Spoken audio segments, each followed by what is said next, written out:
going. All right. Okay, so welcome back to another season of Mi Vida en Spanglish. This is your host, Marisol, also known as Bianca. I am super excited about this new season and the people that I'm going to be sharing it with. Hopefully moving forward, we're going to be a permanent fixture on the show, the four of us. I am going to be sharing this hosting with three of the most amazing, beautiful, smart women in my life, my sisters, Angela, Anna, and Laura. I am going to give them each an opportunity to introduce themselves. You all, if you remember me from last season, I am the oldest sister and usually the wisest. At least I say that to myself, so it's comfort. I think you are. In some we don't call you Biancapedia for nothing. I know, right? But I am. Where can I start from me? For those that don't know me, like I said, my name is Marisol. I am going to be 40 this summer. I'm very excited about it. I graduated from Ramapo College. I have a bachelor's in comms. I've spent most of my professional experience in marketing. I am a mom of two boys, 12 and 6. I am married. I've been married for 15 years of a lot of learning and a lot of, I deserve a prize, una medalla. And, I'm a big thrifter. I'm big on DIYs. I'm a little bit of a hippie. I love having an opinion about things that probably shouldn't have an opinion about. And nothing. I mean, I'm one of those people that really enjoys learning and living. So that's me in a nutshell. Angela is the second born, and so she's next. Go ahead, say hi. Angela. In birth order. Yeah, we are. We're gonna do this in birth order from now on to keep it simple. Okay. I'm Angela. If you guys remember me from last season, a lot has happened. I think since we finished last year. I am 34 years old. I feel like I'm 30, but I'm 34. I'll be 35 this summer, 5 years younger than Bianca. Mom of 4, divorcee. I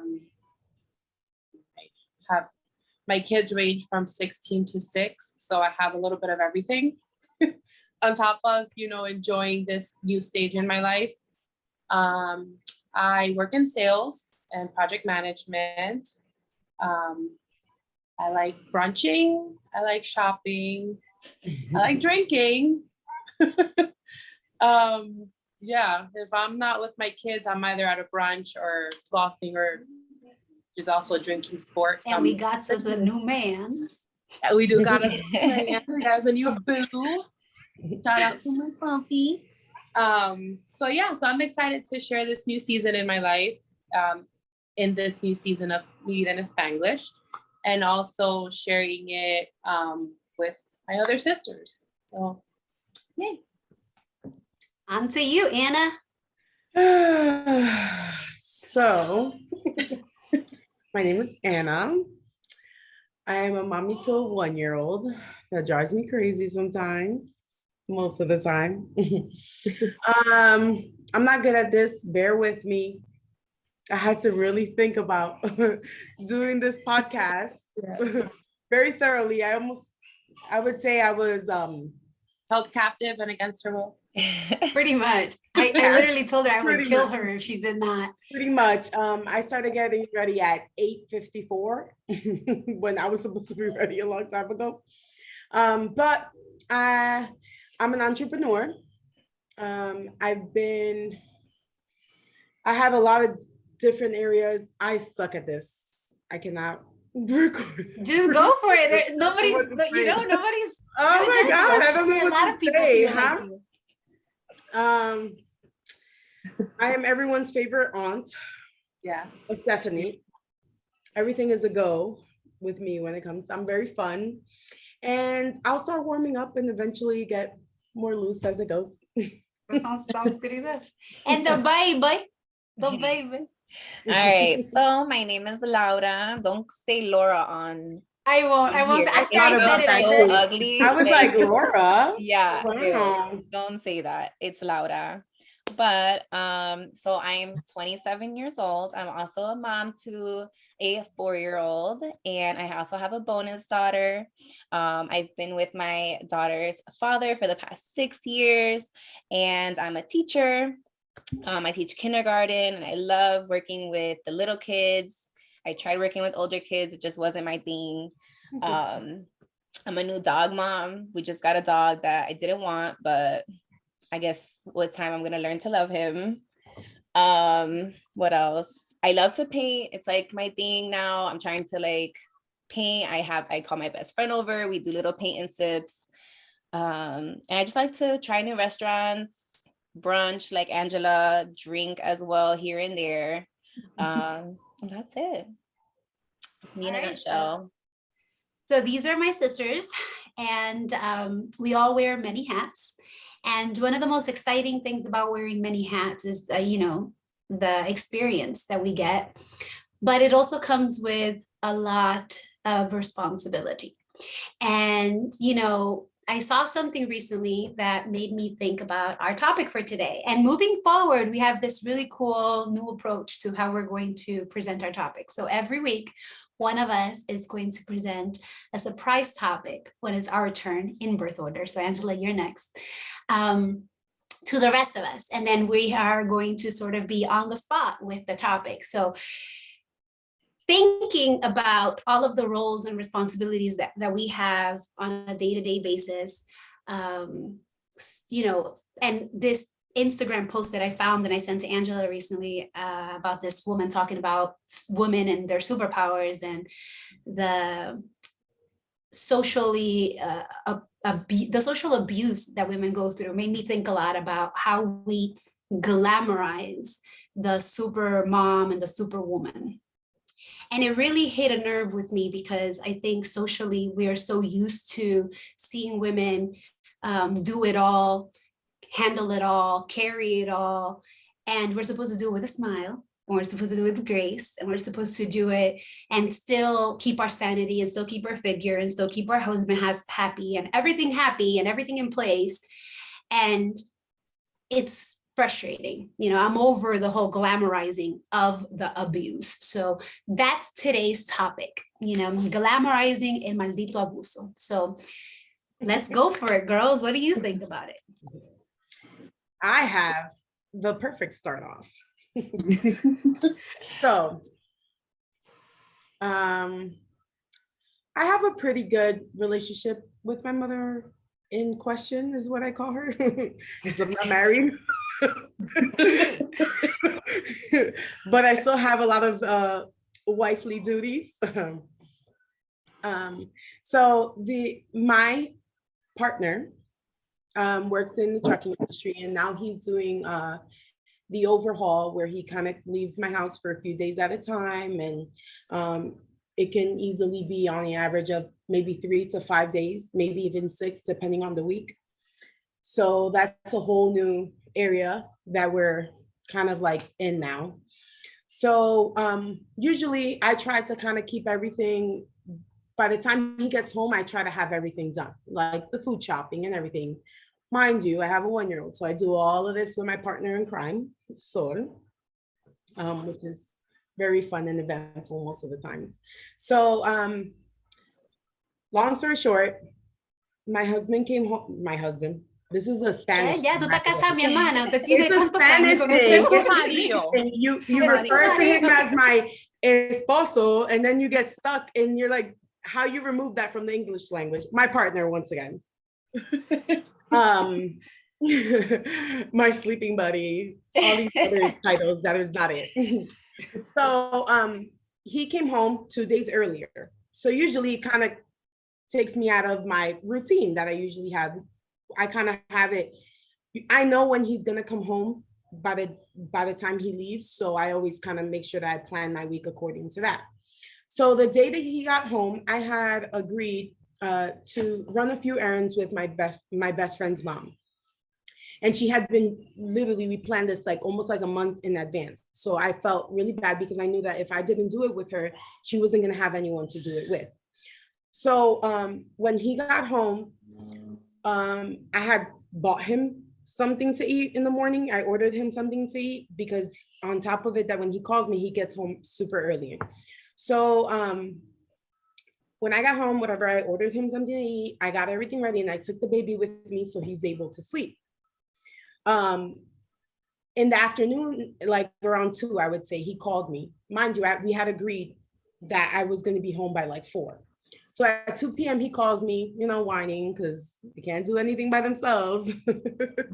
And he calls me and tells me, "Oh, I'm hungry. Are you going to last a long time? Like, are you really coming by 4?" And I was like, "Yeah, it's looking like I'm going to be there by 4. If you want, like, make yourself a sandwich. And as soon as I get home, I was supposed to cook rabo and a moro de habichuela negra. So he was waiting for this." So whatever, when he calls me, his mom happens to be home. Whatever, I tell him, "I'll see you at 4. So I got home around like 4:15. Shame on me to go over 15 minutes. When I get home, his mom is home. And she kind of just looks at me up and down and walks out and slams the door. I'm thinking, I was so lost. I look at him and I'm like, "What did you do to her?" And he was like, "Oh, I don't know." And goes his merry way because they're always in La La Land. So 2 days later, she sits down and we had like 2 days without speaking. And she hadn't come to my house. And I usually kind of, when she's in those moods or whatever, I kind of just let her be. First off, I'm not thinking I have anything to do with the problem. So she comes to my house in the morning and she's like, "Oh, I wanted to speak to you. I was really upset the other day." And I was like, "What happened?" And she was just like, "Delvis leaves for many days at a time. And I think that the least you could have had done was have his meal ready." I was like, "What?" Spoken expectation, though. Generational, it's like that generational curse of the unspoken expectation, where it doesn't matter what you have going on. It doesn't matter what you have planned. It doesn't matter your day. It doesn't matter what you've done. It doesn't matter how you feel. It doesn't matter. You don't feel like cooking. It just doesn't matter, because everyone else outside of you comes first, starting with your husband. It's like that pecking order. I think in our culture, where you have the flu and 103 fever, but you're going to have to drag yourself to that kitchen and make something for everyone because that's your duty. And I feel like that's one of the worst generational curses that we're always supposed to put ourselves last. And women, I've noticed culturally, are the first ones to propagate and put that out there. And we're the first ones to have that expectation. I'm like guilty of that. A lot of times, go ahead. I'm sorry. I just feel like a lot of times it's even unconsciously. Like I feel like a lot of times they don't notice that they're doing it because it's so ingrained in our bones that you don't even notice that you're doing it. Yeah, I was gonna say, like, even myself, like, I feel like I personally feel guilty sometimes just because of what I've seen, like, like my mom or my aunts doing, like, okay, maybe I should have prepared the food or whatever. And like my partner isn't like expecting that of me because he didn't grow up in the same way.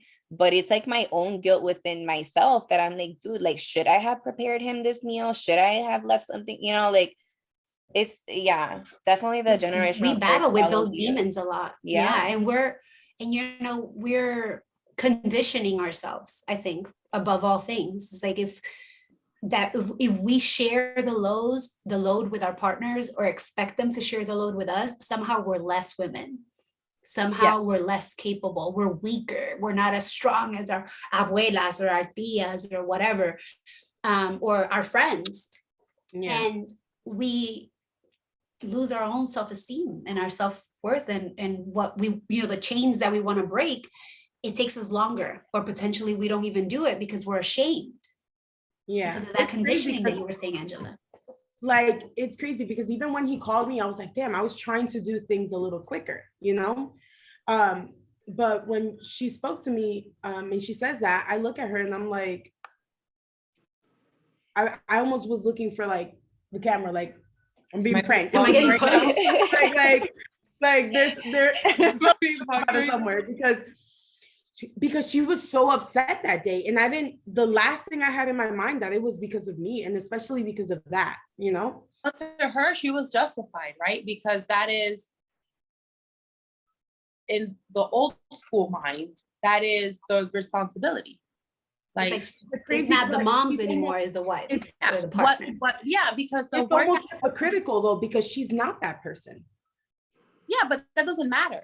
I don't think it matters. I think it's they don't have the same expectations of themselves that they do of the people that are their husband, their children's partners. Yeah. Sorry, they have us on a different standard. It's an unrealistic one. And I was gonna say, you know, when you said about comparing even to friends or to other women, I feel like we're all comparing ourselves to this false enigma, almost like a ghost, because all of us feel the same way.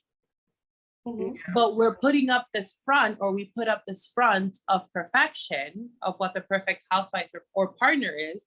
And then we're trying to emulate that, but it's not real.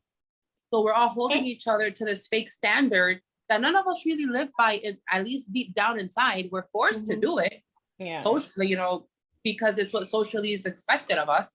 But I don't feel like any of us are really that person. But even women without partners do this to themselves, because it's like they might have children or family members and they refuse to ask for help, and because they don't want to be seen as weak and they don't want to be judged even by the people in their village, you know. And half the time people maybe not even judging you. It's just you're judging yourself. It's our own mind. And it's mainly, I feel like because of like social media, like that plays a big part right now. You see like these perfect Instagram families and everything, and you just start feeling like, okay, why have I not gotten my shit together? How is this mom like the perfect Instagram mom serving her man like a nice meal every day? Like her house looks impeccable and the kids look great. Yeah. And you're the fashion blogger and a fitness model. And she's a mom too, she's married. And here I am in my chancletas with my batas and no bra, and I haven't combed my hair. If you can, share the wealth and the more power to you. I can say from my personal experience, I think I've kind of been in where I am in my life right now. I have a weird perspective because I've been both. Like my family, my sisters, my family would say with me like, oh, you know, Angela does it all. Like, you know, she's like superhuman and superwoman. And always, where do you get this energy from? The resounding. You know, what's crazy? I had that conversation with Delva's cousin today about you. I was in the house and unintentionally, because we do it because we're so like accustomed to that way of thinking. I was in the house and I'm laying on the couch and I have all the mommy's boxes are everywhere. And I'm just looking at them. I'm like, oh, where's Angela when you need her? I'm about to buy her a flight. and Zelda's cousin goes like, who's Angela? And I'm like, oh, my sister. This house would have been impeccable by now. Yeah, but I'm not that person. And I'm not that person anymore. And I was talking about that with my boyfriend too. I'm not that person. When I was married, but my previous life, right? I got married really young. For those that know kind of a little bit of my story, I was a teen mom, teen bride, in a relationship for 17 years, and I was very much the stereotypical, I say, dichotomy of modern woman and also old school Susie homemaker. You know, I always worked.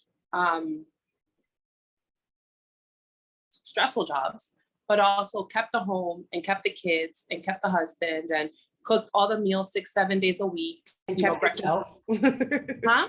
And kept yourself. And kept myself, because you have to put on your face every morning and stay presentable, because you know you don't walk around. You have to put on the show. You have to put on the show. And I always say jokingly, I'd rather be dead than basic. Ante muerta que sencilla.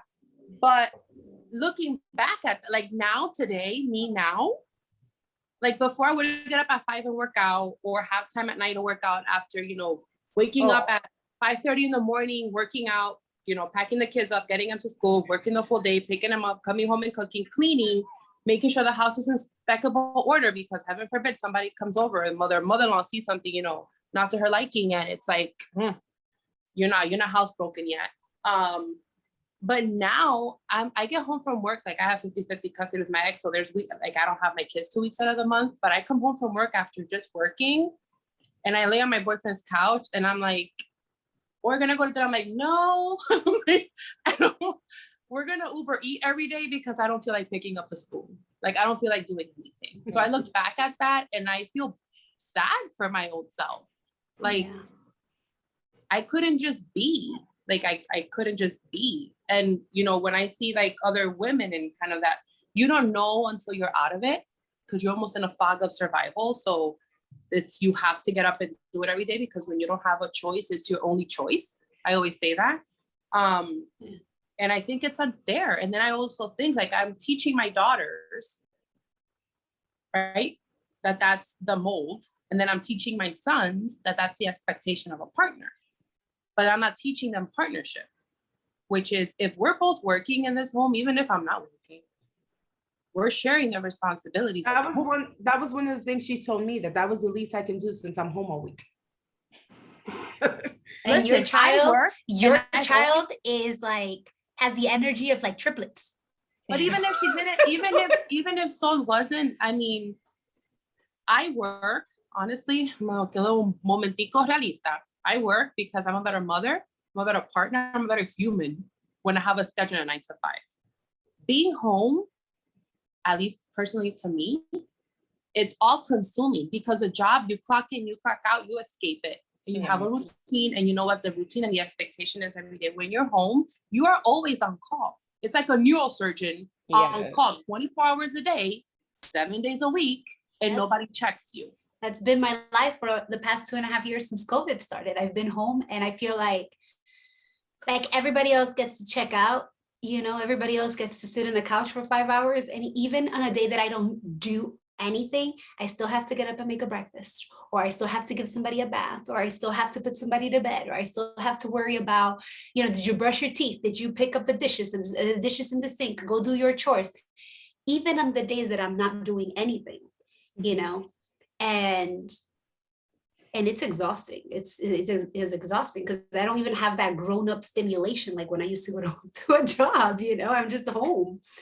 And Jose leaves and travels for 3 or 4 days. So then I'm literally just home, you know, with the hands and the expectations, and it's exhausting and overwhelming. And spiritually you feel like you're drained.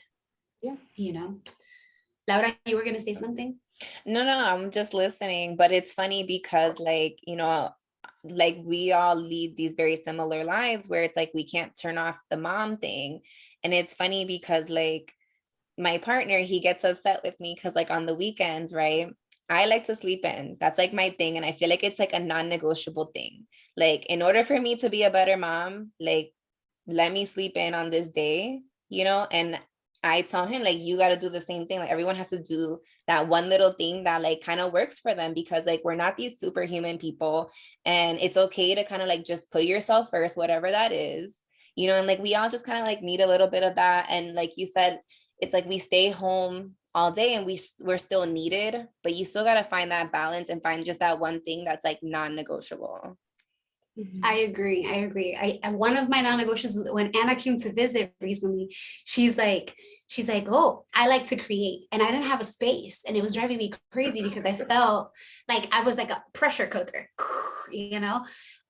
If I wanted to do something, then I had to create a mess somewhere else that I was going to be responsible for cleaning up every single time I wanted to do anything. So Anna was like, oh no, you need to make yourself a space and blah, blah, blah. And for Mother's Day, I told Jose, I was like, I need my space. You need to get me my furniture. That's what I want for Mother's Day. And I finally did it. And I did it. And I felt like inspired. Like I felt released. And I can just lay here in my little day bed. My room looks like I'm 15 years old. And I feel so content. And like, I can sit there for 15 minutes and start again. And that's the thing, you know. And I agree with you, Laura. Everybody needs to do that one thing. Dude, I feel is so much better in the morning. That was definitely Bianca's non-negotiable. Yeah, it really was. But you know what though? Like a little bit. But you know what? I see these women today not wanting to have kids, and I get it. I get it. I get why they're Well, not hey, wanting. who can have kids when you don't? We have like a shortage on freaking formula. Formula. I You know. can't That's even a whole have other kids if topic. you wanted to. Formula daycare costs more than a mortgage. Like, How about our modern grandparents that want to have a life of their own? Yeah. I Well, that's what I know. was gonna say. I was Not gonna the say that. Like same. before, I don't actually have My that mother problem. wants to do I know you things. don't have She doesn't that wanna just problem. sit I at don't have home. that problem at all. but before it really took a village to raise a child. Like, Yeah. you know, you the neighbor would catch you outside doing something you're not supposed to. They spank your butt and bring you back home. Or you know, in Dominican Republic, it's, you know, was easier. Most people can afford a little bit of help, even if somebody comes a couple days a week to the house to deep clean or, you know, cook the meals for you.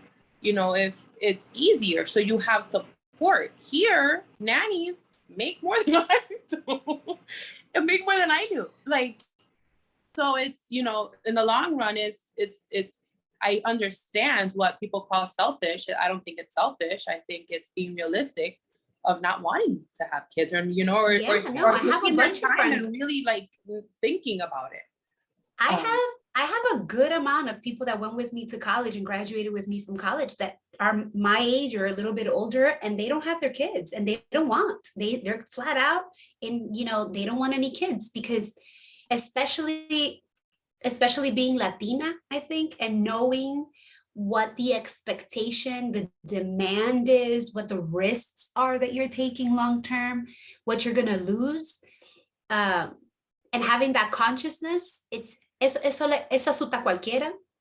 Yeah. It's like who's gonna want to consciously do that to themselves? And we're still in this unequal distribution of power in relationships.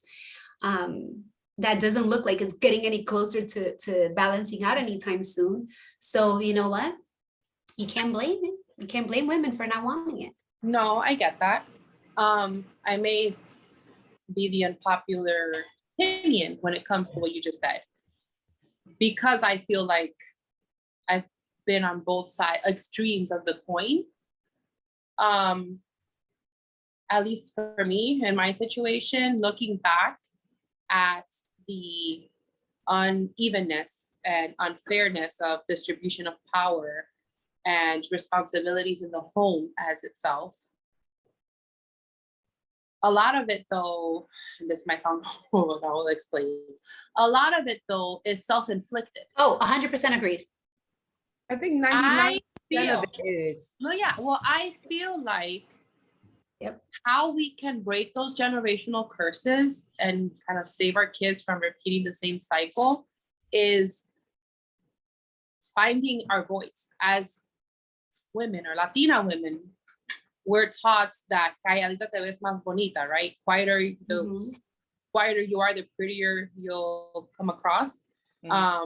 So I feel like speaking up to your partner, I don't know, it's for my case, and you know, in instances I've witnessed in my personal previous life also, it's almost like your partner's almost like your dad, as weird as that may sound. It's almost And like your that level of child. respect. Yeah. You're the child, but you also have the most responsibility, but you're also the child. So you look at your partner like he's almost like the dad figure, not only for your children, but for you. So his approval and opinion trumps all.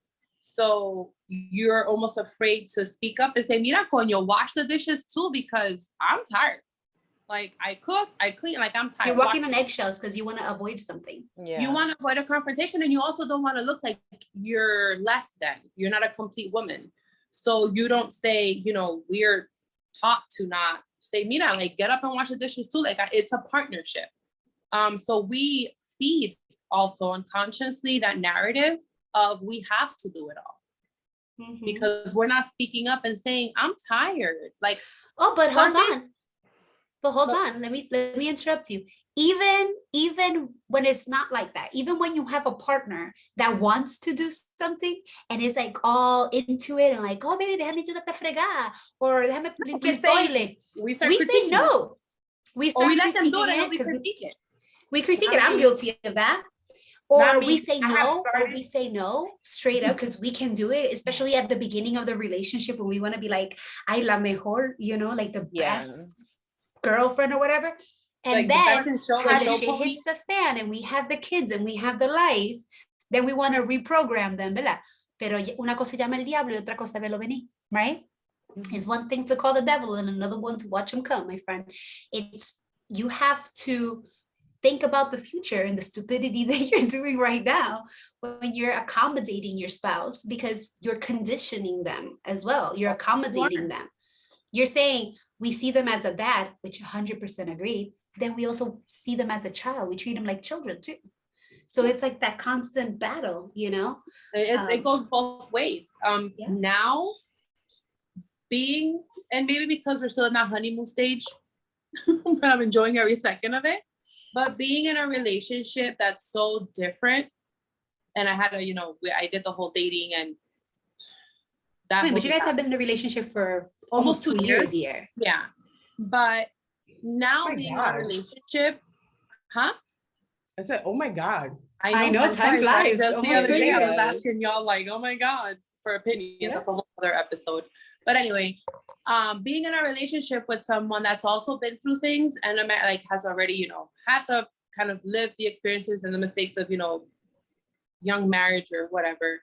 But he is also, which I think is the most important thing in a relationship, he is considerate. And I'm learning, I had to reprogram myself to accept the consideration. Mm-hmm. Because that's another thing. Like, you don't know how programmed you are until you're faced with something completely different. Yeah. Like, you have, like, for me, it wasn't, I thought it was going to be hard to get into a new relationship. The hardest part is being in a healthy relationship when you weren't in one, or when you didn't know the depths of how unhealthy it was and the unevenness of distribution of power was when you're with someone that's considerate.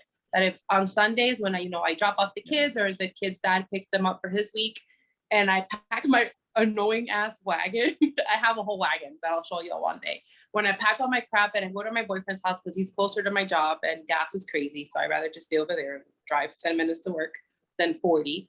And I walk into his door and I sit on the couch and I'm like, I don't sleep on a regular basis, but when I'm get to his place, I sleep. Like, I have narcolepsy, like I can just be, because I don't feel like I'm being judged. And if I don't, make the 3 meals a day, I'm not being judged. And he'll be like, no, baby, you've had a long week. Like, we'll order something, or he'll cook me something, or he'll wash the dishes. What? that happens. Do you ever feel like when you first got with him, like you self-sabotage because of all of the like programming? Yes. Yeah. I went through a lot of, I spent a lot of money on therapy Yeah. before, and in the early stages of my kind of You invested a lot of money in therapy. I did invest. Yes, a very big investment. Only because it wasn't anything that I was realizing things within myself, my control issue, that it's ingrained in us because we have to have control of our home and everything in it, because it's a direct reflection of who we are. Yeah. And just kind of like letting go of that self-sabotage and unrealistic expectation and self-inflicted expectation and self-inflicted responsibility that you don't have to carry. And I feel like if your partner's worth his weight and his salt, if your partner is your partner, it might not be a comfortable conversation to have, or it might not be a comfortable, confrontation, but he'll understand it and respect you, and meet you. And I feel like a lot of times we fear that confrontation because subconsciously we know that our partner is not up to par, and we don't want to face that reality, and we don't want them to face that reality. So we just suffer in silence. Yeah. At our own expense. And I don't think and you're always hoping shit's gonna change. In reality, people usually show us who they are. Yeah. We either take it as it is and just be real about it, or we let it go and move on to exactly what we need and want. Yeah. But you cannot take it as it is, under the assumption that your love and your sacrifice and your care is going to magically fix them and heal them, because you're not a psychotherapist, and nobody can heal anybody. People can only heal themselves. You know, people can only evolve by choice. People can only, you know, meet you where they choose to meet you. It's not, you know, you have no influence over that person in that way. I've gotten really good at being vocal of how I feel without the extra emotion or the drama or the side effects of like all like the extra, like without having to, just having like a real conversation. Hey dude, I don't like this, or like, or whatever, or, you know, and because sometimes you feel like you have to add extra to it to kind of get your point across, or and I've gotten really good. And I battle, for me, it's a little tricky because Delvis was my first real relationship. Like I had dated, but I never had a relationship with anyone until I met him. And sometimes like I'll hear other people's experiences and the good and the bad in a relationship. And it's almost like it's tricky because you create a balance of like, your relationship is not that other one, but you can kind of have certain examples that guide you a little better within your relationship. And I think that sometimes like I do the most. I complicate my life a lot more than I need to a lot of the times. I be doing too much. Like I remember when Delvis first started leaving, I was just like, I got home, when he would get home, I would finally like do the things that I had to do without Sol, right? And then it's like, okay, now I'm gonna do this so that we can spend time together when he does come home, because sometimes he's only coming home for 2 days at a time. I'm gonna do everything with her before he gets home. So like even getting into that, and I had days that I wanted to do all these things during the week because I'm picking up truck parts, or I'm filing paperwork, or I'm doing something for the business. It's not that I'm just like home counting my fingers, aside from having a 1-year-old. And you battle between you wanting to do all these things that's very unrealistic. And then when the time comes and you're on the last day, and I know that he's going to get home tomorrow morning at 10, and I still have like X, Y, and Z to do, I get like, and then I have to be like, okay, relax.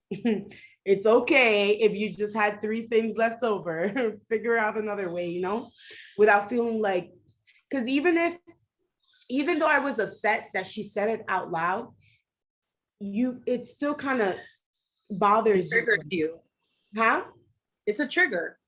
Yeah, like even though I looked at her like she was crazy, and I told her, I was like, you're entitled to your opinion, of course, you know, but I don't want that for Sol. I don't want Sol to think that that's what and there's a lot of things that I do because of her. Sometimes it's not so much because like I see it and I know it, and it's because we're so programmed to kind of deal with it, but I don't want that for her. Yeah. I don't want her to think that all of that's acceptable and right. So sometimes even when I'm being, because I say lazy in the sense of like, you just kind of give up, even if you're against whatever that's happening, chores or helping. You give into something to avoid the drama. Yeah, to avoid the drama. I bring the drama a little, you know, because I don't want my child to think that she's not allowed to bring her drama when she feels like she needs to make a point. So I do put the little sazon, an extra pinch of salt into things. Because then I kind of catch myself and I'm like, oh, I don't want that for her. So I'm gonna. Yeah, but then you also, I feel like you don't want, like for me at least, like I always battled with myself. Like I don't want to have to be loud, and I didn't want to have to be, I'll be someone that I'm not. Like I'm loud in other ways, and I'm, extra in other ways, but I'm not combative in that way. And for a lot of years, I thought, maybe I didn't have my voice or whatever. It wasn't that. I am just not a confrontational person. I feel like I've dealt with that for so long that I'm just, I disengage, I disconnect, I do not engage. So for me, I can't teach my daughter, right, how to put her foot down and put the spice, because I'm spicy in other ways, but not when it comes to combative, but just find their voice without needing to stomp their foot and be loud. Yeah. I think there's also power in quiet.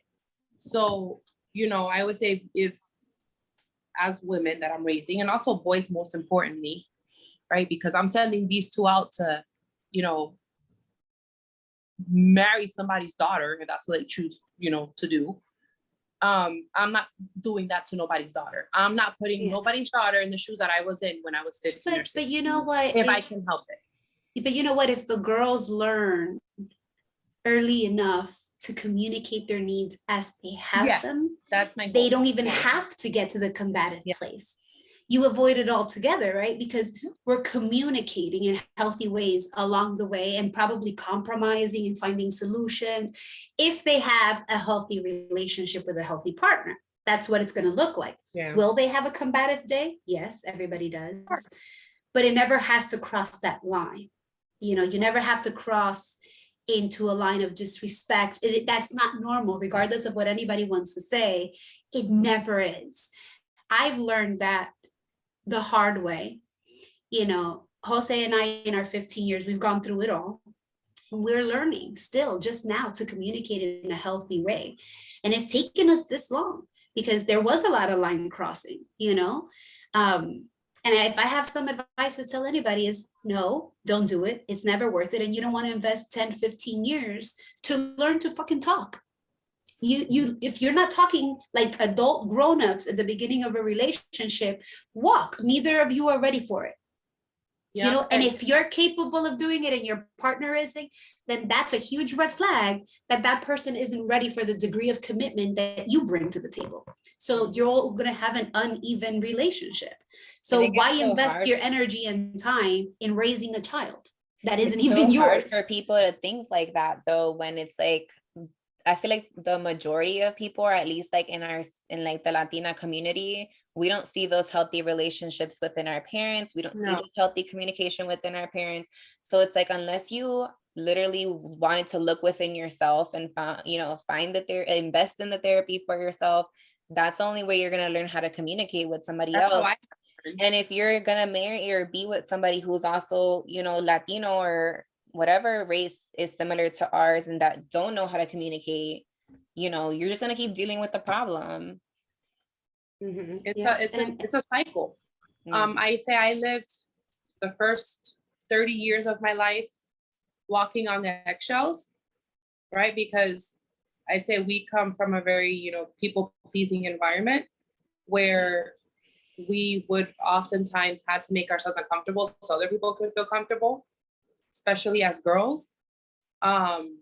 So I'd say in the last 4 years, I've found my voice and self-assurance in me, still working through it, right? As we all are, we all have our insecurities and our own, you know, trauma.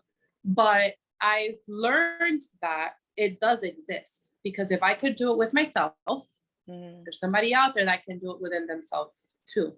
And I use my boyfriend a lot as an example because I feel like we have a lot of parallels in our lives. From different perspectives, even though he's from a completely different culture and a completely different background. We do have a lot of parallels. And I was talking to my coworker recently, but I'm like, we haven't argued. Like we've had conversations and we've, you know, not even disagreements, things that we've talked through. And for a while, maybe for a year, I was like, holy shit, like, is this just surface? Is this normal? Because I don't have somebody yelling at me or nitpicking everything I do, or I'm waiting for like the shoe to drop or the snide comment, you know, because I don't kind of what you're used to, because that's how men are taught. A lot of men in our culture are taught to communicate is through passive aggressive communication. Criticism, because, you know, it's tough love and it's criticism and I'm just trying to help you. You know, the rice te quedó empatado, but maybe next time you'll do better. My mom will show you. It's kind of like, salada comida hoy. Te quedó salado, le faltó sazón, like it's just. Y tu madre, ¿por qué no cocinaste tú? We think it, but we don't say it, right? We don't say it. Hold on. Danny, I say it now. I say I would say it too. I don't keep it to myself. Sounds like a very personal problem. Sounds like No, now it's funny because like that, I said that as an example because it really did happen recently. Before, Jose would feel like the right to be like, oh, te quedó salada la comida, tú tienes que prestar atención. That was literally something he would say, right?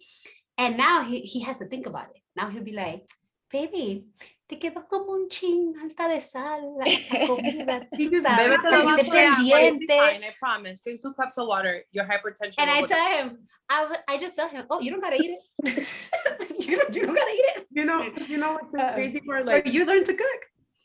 you think it's not that you're not allowed to give your opinion about something. It's how you Yeah, live it how across, you know? say, yeah. And sometimes when you try to communicate that at first and you're telling them, like, you get offended, it's almost like you're being sensitive or like you're overthinking it. But no, it's over dramatic. yeah, like no, it's the way you said it, because Yeah, it makes is. all Half the the time, difference. most makes of all the difference. communication happens in the things that are not said. And a lot of people don't understand communication is not exclusively a word, a sound to ear thing. Our facial expressions, our energy, our tone, our insinuations are all part of the communication process, you know? And when you're in a relationship, especially in a relationship, I think most of that communication is the unspoken, you know? It's like, te quedó salada la comida versus, mi amor, te quedó un poquito subida de sal la comida. You know, it's a very different communication. One is a judgment, the other is just letting you know, because maybe you didn't notice, maybe you didn't even taste it, right? Yeah. Just a partnership. So that's the part that I think a lot of us need to work on, and all of it ultimately is abuse too, which a lot of us don't even want to say out loud or acknowledge, because it's a painful reality to say that we have abused others or that others have abused us. But when somebody's judging you, expecting things of you above your abilities, that's abuse. And when if they you don't judge have you a for black it, eye, it's almost like if you don't have a black, if you don't have a obvious to the eye where you can see it, Yeah, like, it's like, but then did you it's not? then it's Yeah. not abuse. it's not abuse. And abuse comes in a lot of forms. And it's what I said at the beginning. We have to stop glamorizing el maldito abuso. You know, that abuse of that idea that, you know, women have to do it all is abuse. The expectation that for a woman to be a whole woman, you know, she has to give everything she has. She has to give everything she has and then extra. That's abuse. You know, that a woman has to take on most of the load, if not all of the load, all on her own, and still smile and still be together and still be sane. That's abuse. And so, you know, as a society, we need to do better. We need to stop glamorizing abuse. Stop glamorizing it. Women are not superheroes. We're not super powerful. We're people. We're sentient people that require support and help and understanding and empathy and sharing the load whenever you have that opportunity, you know? And we shouldn't have to ask for the obvious either when you're in a partnership. You know, should you communicate your needs? Yes. But, you know, if I'm coming in with 10 grocery bags and you have the one, obviously, you know, that's the example I'm giving, you know, for not always, you don't always need to, you know, communicate what your needs are. Sometimes they're very obvious. And how do we make it better? How do we teach our kids and our nieces and our, you know, friends, and how do we teach ourselves how to break that cycle? Stop. You know? Go ahead, Laura. No, I was just gonna say, you know, like I don't know if I was talking to you about this the other day, but it's one of those things that it's kind of hard because, you know, I make such a very strong effort in like how I speak to my daughter, you know, and the things that I want to teach her and like to make sure that, you know, she's like a strong woman in the sense of like not to take that abuse. And I'm hoping that I'm taking her in that place for when she gets older. But I started to like really analyze and think you really have to work on the partnership, because at the end of the day, no matter what you tell your children, they're only going to do what they see. And let me Children tell do as you, they see, not as they, a not as you do. 100%. Yeah. It's not what you say, It's what, it's What what, you do. what you do. and it's Yeah. the unspoken words that they listen to. At the times that I thought I was at my strongest and I had my secrets the quietest, and I was on go mode, fight or flight mode, and I was, go, doing it all and keeping busy and taking care of everyone, were the moments that I was internally at my lowest, and my kids saw those moments the most. Even though I thought I was hiding it well, those are the moments they see, the unspoken energy between the parents around the child, where you think you just had a secret argument and you're now interacting around the baby and you're acting all smiley, joy in front of them, and or just kind of just existing in the same space. They pick up on that. Yeah. And that's what becomes their norm of a relationship. The unspoken words, side eyes, the energy, consideration, the energy. And they subconsciously find, then they find themselves just in the same relationships. Of course, because you want what's normal, even if what's normal is chaos, is not healthy. Yeah. It's not. You It's want nurture what feels versus nature. Yeah, you want what feels normal. You want what's gonna replicate And what that you don't, emotion. and what you know, you can't miss what you don't know. So if all you know is passive aggressiveness and snide comments and judge from the mother in question, snide comments from the mother-in-law or the mom, or the stress, that's what they know. So they can't miss healthy, they can't miss consideration, they can't look for those things because they don't know those things. So it doesn't matter how many times you tell your daughter you're beautiful, you're worth it, there's you don't settle, you wait for that man that comes and rises to your level and meets you 100% halfway. I don't say it's 50-50, it's 100. If you're not living that truth, those are just empty words. And I feel like with time, they grow up to resent you, because I kind of dealt a little bit with that with my teens. It's, I'm thankful we have an open relationship where we talk a lot about those things, but it's almost like you're a hypocrite, bro. Like you're telling me to do all these things, but you can even do it for yourself. And as a center of this home, if you're not being a little bit of selfish and taking care of you, why do you expect me to do it? Yeah. I had my friend go through a really rough patch. And you think that because you have the experience, you're allowed to give your opinion about it, right?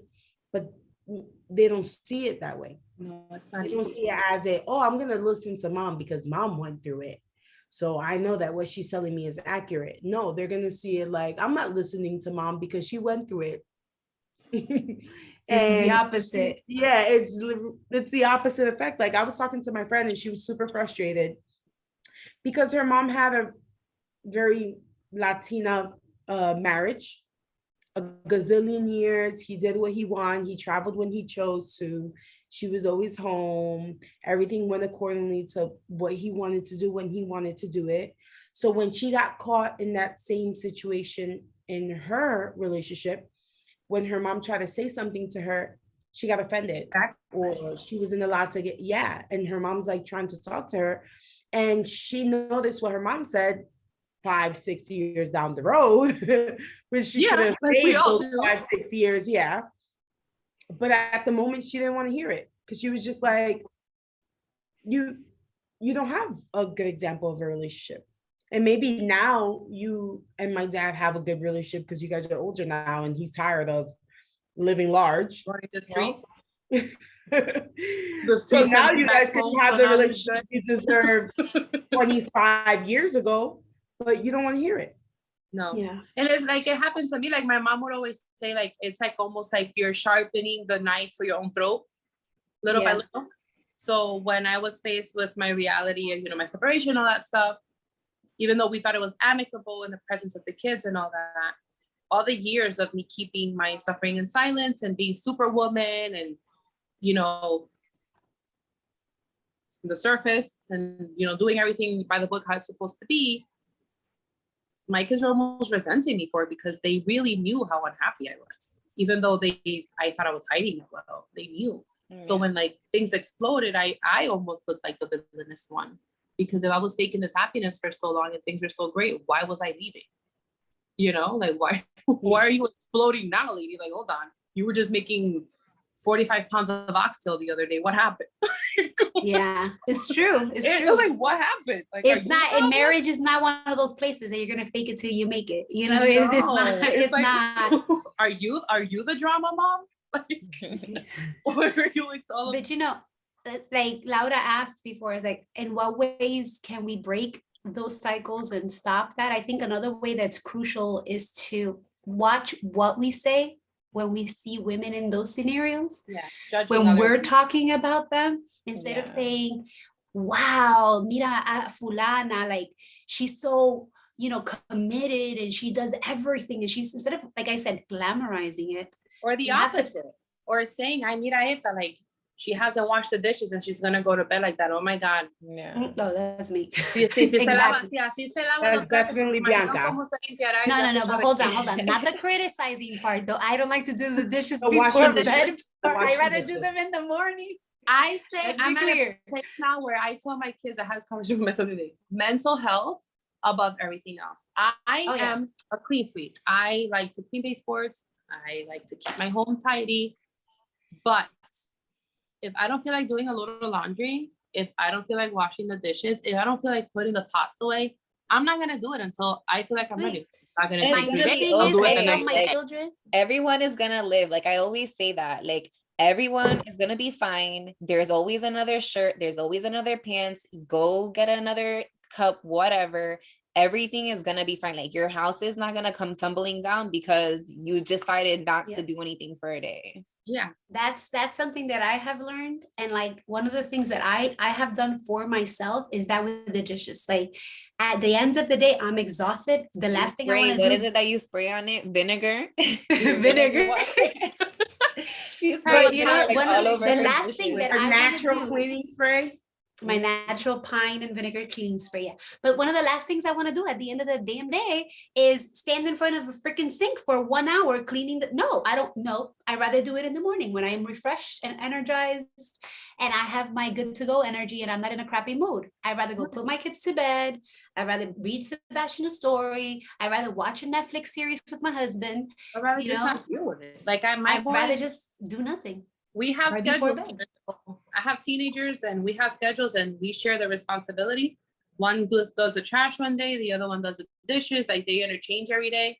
But even if they're having a hard day or they had a long I day do at the same. school, I'm not gonna argue with a kid for 3 hours about dishes. We're gonna go to our room, we're gonna have a conversation, we're gonna go relax, and the dishes will get done tomorrow. But you want to hear the funny part? The funny part of it all is that since I started doing that, sometimes I'll come down and I find Jose doing it. He'll do it. No complaints. And then I'm just like, you know, because one of the things that I have said is, al que le moleste que lo quite. I mean, it's not bothering me. I'm good. I'm gonna sleep good tonight. Like, I'm not thinking about it, you know? And so sometimes it bothers him and he does it. Sometimes it doesn't. But you know what? Nobody's complaining about it. Nobody's saying anything. He's taking the initiative and that's great. And if he doesn't want to, he doesn't have to either. You know, not gonna stress about it. I've let go. And with that, ladies, I think our first episode of our new season is coming to a close. I am very excited about our conversation today. I really hope that we leave people with some, you know, something to think about, some food for thought. It's important to take control of our lives and start breaking chains so we can do better, be better. Yeah. And expect more of the upcoming generations, that they're happier. Especially being Latinas, we want to break those stereotypes and those prejudices. And I hope that throughout our conversations in this upcoming season, we can accomplish a little bit of that. So as we bid you good night, good morning, good afternoon, whatever time you're listening to the podcast, we want you to take that away. Please stop glamorizing abuse. When you see a woman doing it all, admire her, of course, because she's doing something she shouldn't have to on her own. But empathize. And if you Empathize. see a woman not doing it all, reach out and offer help. We get overwhelmed. Mhm. And sometimes we're human too. We're not robots. And lend a helping hand and don't judge. Instead of saying, you know, why aren't you? Say, what Or can I do help to and then judge behind her back. Yeah, help and then judge. If that's si va a hacer eso, mejor no hagan. If you're gonna, Yeah. just keep it. Don't And be keep that it moving. person. Don't be that person either. I was gonna say leave suggestions or experiences in the comment sections. We're gonna be those cliche people who like click the link on my bio and leave a comment down below and like hit the bell. Like my Ask daughter questions says, like, if they have like questions ask about questions just and- any of the things. We've all led so many like different lives, so ask Yeah. questions. It's a community Definitely. filter here. We don't judge. It's a safe space. Share your experiences and what you know, we're all like, I think in our communities, we all have kind of the same core base and expectations and, you know, kind of gender roles or whatever you want to call them. But I always like to compare to like other family nucleuses. Like each family has like their little, like cada cabeza un mundo, but like each family is like their own city, like their own town, and they all have like their own laws and rules. So maybe share what, you know, what are the expectations or what, you know, generational curses. And look, an an unequal distribution of responsibilities is fine if it works for your family too. Like if you're completely content with that because you understand what you each bring to the table, as long as you're both clear on, you know, what you're bringing to the table and you're satisfied not at the with that. expense of the other. Yeah, exactly. That's okay too. Like we're not saying you guys gotta, you know, no, you have to do what works for your family so that everybody's happy and balanced and not feeling abused or taken advantage of, so that everybody, because it's not only women, there are some men that fall into that category as well. So I don't want to, you know, stereotype or gender, whatever the word is, and say it's just women, you know, fall victim to that, because I personally know some men that have fallen victim to that, you know, where they're taking the load for everything and their spouses are not, or even in non-heterosexual. For it. It's looked at like, sir. Yeah, it's the opposite. Like they're menos hombre. Sir, you left your maleness. You left your cojones. Like, where's your, like, monta la bolsa. Like when you got up, you left your balls on the chair. So it's exactly. And I think that's quickly, it's the other side of the coin. We're glamorized, you know, for being abused into submission and being responsible for it all, but the men are villainized for stepping up and sharing the load. Hold on, not villainized.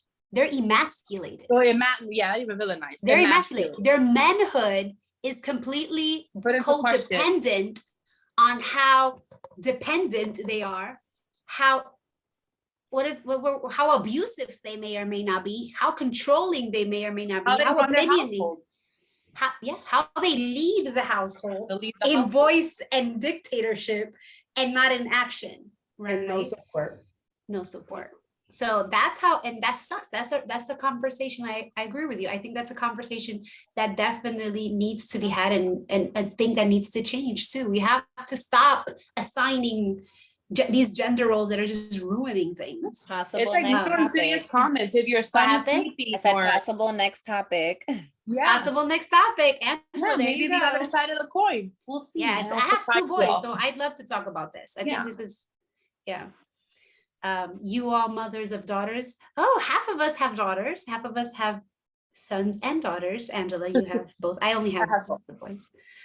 All right. Well, you ladies, enjoy yourselves. Thank you for joining us once again on this fantastic first episode of season 2. We'll see you next week. Bye. Ciao.